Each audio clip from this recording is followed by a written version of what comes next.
الموضوع الآخر في برنامج كلام مباشر الليلة يرتبط أيضا بتعاون عسكري. هذه المرة المملكة المغربية والمخزن يتورط في قضية جديدة ترتبط بالتعاون العسكري مع الكيان الصهيوني.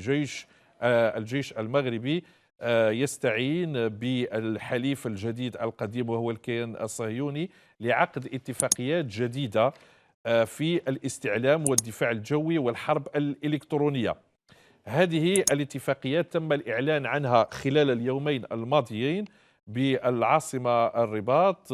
القيادة العامة للقوات المسلحة الملكية الجيش المغربي هو الذي أعلن عن هذه الاتفاقيات، والبعض يطرح تساؤلات كبيرة: لماذا المغرب ماض في مثل هذه الاتفاقيات بشكل سريع وجنوني؟ يعني حتى البلدان التي طبعت مع الكيان الصهيوني لعقود طويلة ولسنوات طويلة لم تفعل مثل ما فعله المغرب في ظرف قصير جدا.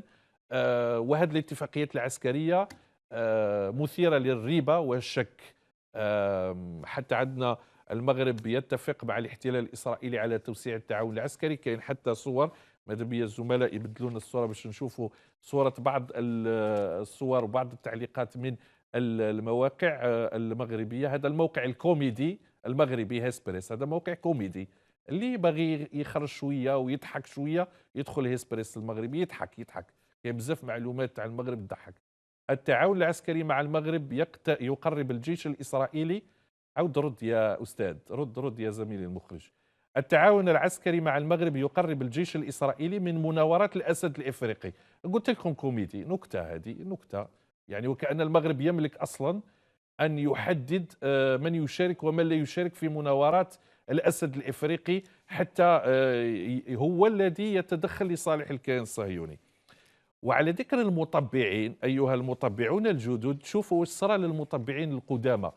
الزملاء اعطونا صورة تاع وزير أو سفير أردني اليوم تم طرده في باحات الأقصى. هذه هي الصورة، باحات الأقصى. ماذا بيا نكبروا الصورة مع الزملاء.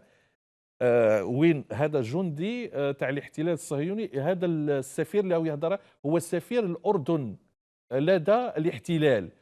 وعلى بالكم باللي الأردن هي المسؤولة عن المحرمات الإسلامية، يعني المسؤول عن الأقصى، ما المفروض يدخل بلا ما يهدر ولا بلا ما يدي فيزا ولا بلا ما يدي، وهو أصلا سفير، يعني دولة معترف به. فتم طرده، طرد السفير الأردني وتم منعه. هذه هي دولة الاحتلال أو الكيان المحتل كيفاش يتعامل مع المطبعين القدامى، فما بالك بالجدد. معي الإعلامي سيف الدين قداش، الصحفي المختص في الشأن الدولي. سيف الدين، مساء الخير، مرحبا بك. مساء الخير أستاذ غادة. أهلا بك. طيب سيف الدين، لو الله يكرمك. بدأنا بالاتفاقيات العسكرية، ما الذي تعنيه هذه الاتفاقيات الجديدة تحديدا في مجالات كالاستعلام، الدفاع الجوي والحرب الإلكترونية في هذا التوقيت بالذات؟ وأستاذ قادة، ليس غريبا عن المغرب أو المخزن والكيان الصهيوني إقامة علاقات منذ عقود. على كل حال هذا ليس جديد، وخاصة في المجال العسكري وفي الاستخبارات بالضبط لتبادل المعلومات. ويعرف الجميع ويعرف العرب جميعا أن الملك السابق الحسن الثاني قد باع العرب في القمة العربية في سنة 1965 من خلال إعطاء التسجيلات للقمة العربية التي تكلم عليها صحفي إسرائيلي استقصائي لجريدة سيديعوت حرنوت بأنها كانت سبب نصر الكيان الصهيوني على العرب أو على مصر في عام 1967. وعليه فإن هذه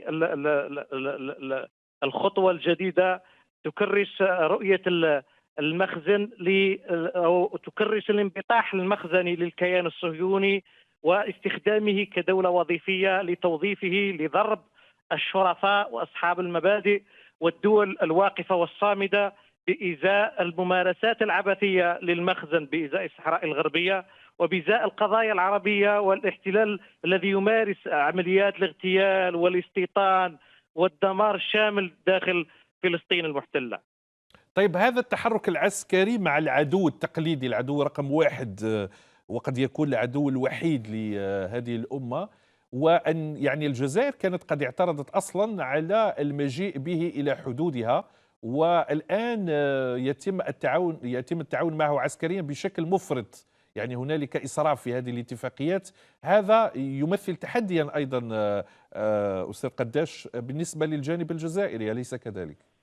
واعتقد بان الجزائر تتجهز بشكل تدريجي للمخاطر الخارجيه ككل، من ناحيه السيبرانيه ومن ناحيه العسكريه.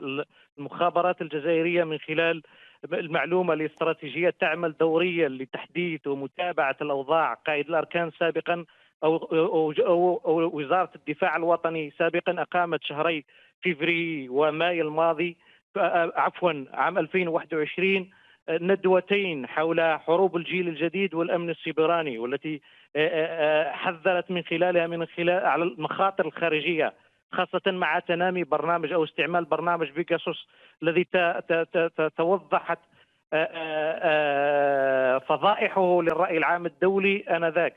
وبالتالي الجزائر الان تتجهز للمخاطر الخارجيه، ولا يمكن للكيان الصهيوني الذي يعجز تماما على مجابهه المقاومه الفلسطينيه في غزه، ولولا بعض العملاء في مناخ جيوب المقاومه في الضفه الغربيه، يعجز عن مجابهه هؤلاء البواسل بإزاء الكيان الصهيوني. لا يمكن ان يمتلك القدره او الجراه على مجابهه الجزائر بالمستوى الاستراتيجي الذي تعمل عليه. ولكن هناك تحرشات وهناك محاولات للتاثير على الادراك الجماعي بالنسبه للراي العام في الجزائر، وتكلمت عليه وسائل الاعلام الوطنيه ومصالح الامن في عديد الازمات التي مرت بها البلاد بعد الحراك.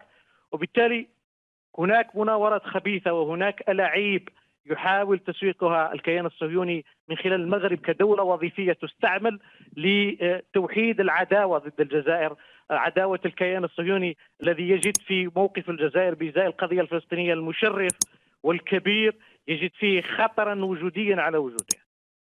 طيب، هنالك أيضا من يقرأ بعض مواقف المسؤولين في الاحتلال سواء العسكريين أو السياسيين، يقرأ هنالك ترحيب واحتفاء بهذه الاتفاقيات المبرمة مع المغرب، حالة نشوة كبيرة لدى هؤلاء، في الوقت الذي يتساءل فيه البعض بالنسبة للمغرب ألا ينظر ماذا يحدث مع المطبعين القدامى. اليوم مثلا سيف الدين شفنا سفير الأردن، والأردن هي مكلفة أيضا بحماية المقدسات الإسلامية في القدس والأقصى، رغم ذلك تم طرده شر طردة وتم التعامل معه أمنيا بشكل كبير وخطير. ف يعني هذه دولة مطبعة منذ فترة تقريبا يعني سنوات طويلة، عقود. فهل ألا ينظر المغرب إلى هذه الصور؟ يا استاذ قادة، انت مم. تكلمت عليها، تكلمت على الموقع المضحك يا سبريس. هي نشوه كوميديه، مم. هي نشوه للترويج الذاتي، لتخدير الشعب المغربي، لتسويق الوهم للشعب المغربي الذي يعتقد بانه سيستقوي بالسلاح الصهيوني بإزاء القضايا المغربية المخزنية، عفوا، وليست حتى تخص الشعب المغربي بشكل مباشر، وهي النظام المخزني. وبالتالي محاولة الترويج بأنه هذا التحالف البائس الذي تنعدم فيه مواصفات الشرف، محاولة تسويقه بشكل إيجابي، هذا شيء عادي جدا لهذه الأنظمة التي لا تمتلك الشرف. والكيان الصهيوني هو كيان محتل، كيان غاشم، كيان مجرم. وبالتالي هو يحتفي ان يقبل هؤلاء بهذا البغاء السياسي وهذا الخضوع وهذا الانبطاح. وبالتالي وليس مستغرب، يعني ليس مستغرب اصلا على المغرب. تاريخيا معروف انه المخزن منذ اعتلاء الحسن الثاني للسلطه وهو يساير الكيان الصهيوني من خلال تهجير اكثر من 100 ألف يهودي في عمليه ياخين سنه 1900 بين 61 الى عام 1064 مقابل نصف مليون دولار، بيع الشرف ودعم الكيان الصهيوني لتوفير الجنود والقوات والبشر لاحتلالهم للارض الفلسطينيه المباركه. وبالتالي ليس بالمستغرب عن هؤلاء القوم أن يطبلوا وأن يروجوا بأن هناك نجاح عسكري للمغرب الذي يعيش ديون ضخمة سوف تخنقه مستقبلا، الذي يخصص ميزانية طائلة للجيش المغربي ويشتري بها أسلحة من طرف هذا الكيان وغيره لمحاولة تهديد الجزائر، والجزائر التي لم تعرف تاريخيا بتهديد المغرب ولم تقم بأي عداء عملياتي بإزاء المغرب، سواء عسكريا أو سواء بشكل مباشر بشكل غير مباشر. وبالتالي هؤلاء القوم يروجون للوهم، يوهمون الشعب المغربي كما نتابع في وسائل المغرب صحيح. وسائل طيب الإعلام المغربية. الآن أنت أشرت نوعا ما إلى بعض مظاهر أو مشاهد الوضع الداخلي في المغرب، وللأمانة هنالك أصوات كثيرة ارتفعت وما تزال حتى الآن تصدح ضد التطبيع كنقطة أساسية بعيدا عن الأوضاع الاجتماعية. فهذه الخطوة وهذا التعاون العسكري المفرط، هذه الاتفاقيات المبالغ فيها والمحتفى فيها من طرف العدو، هل يمكن أن تحرك شيئا، أن توسع من رقعة المحتجين والرافضين للتطبيع في الداخل المغربي من وجهة نظرك طبعا؟ هو للأمانة وللتاريخ هناك جزء من الشعب المغربي شريف وشعب مسلم، والشعب يتعلق بالقضية الفلسطينية بحكم إسلامه وبحكم إدراكه للحقائق التاريخية. وهناك جزء من العياشة أو الذين يناصبون أو يوالون النظام المغربي، والذين يروجون لأوهامه وأجنداته ويسبون الجزائر ويسبون الجزائريين ويروجون للعداوة وللفتن من خلال وسائل الإعلام. هؤلاء يحاولون تنويم ألو معك سيف الدين، واصل. يحاولون تنويم الشعب المغربي البسيط الذي المغلوب على أمره. وهناك أصوات سمعناها تناهض، ولديهم تنظيمات تناهض التطبيع، وقامت باحتجاجات في ديسمبر 2020 عندما بدأت بوادر التطبيع تظهر للعيان. وبالتالي يجب اليوم نحن كجزائريين أولا يجب أن نلعب دورا استراتيجيا بإزاء الشعب المغربي لتوعيته، لنقل له الصورة بالنسبة للقضية الفلسطينية.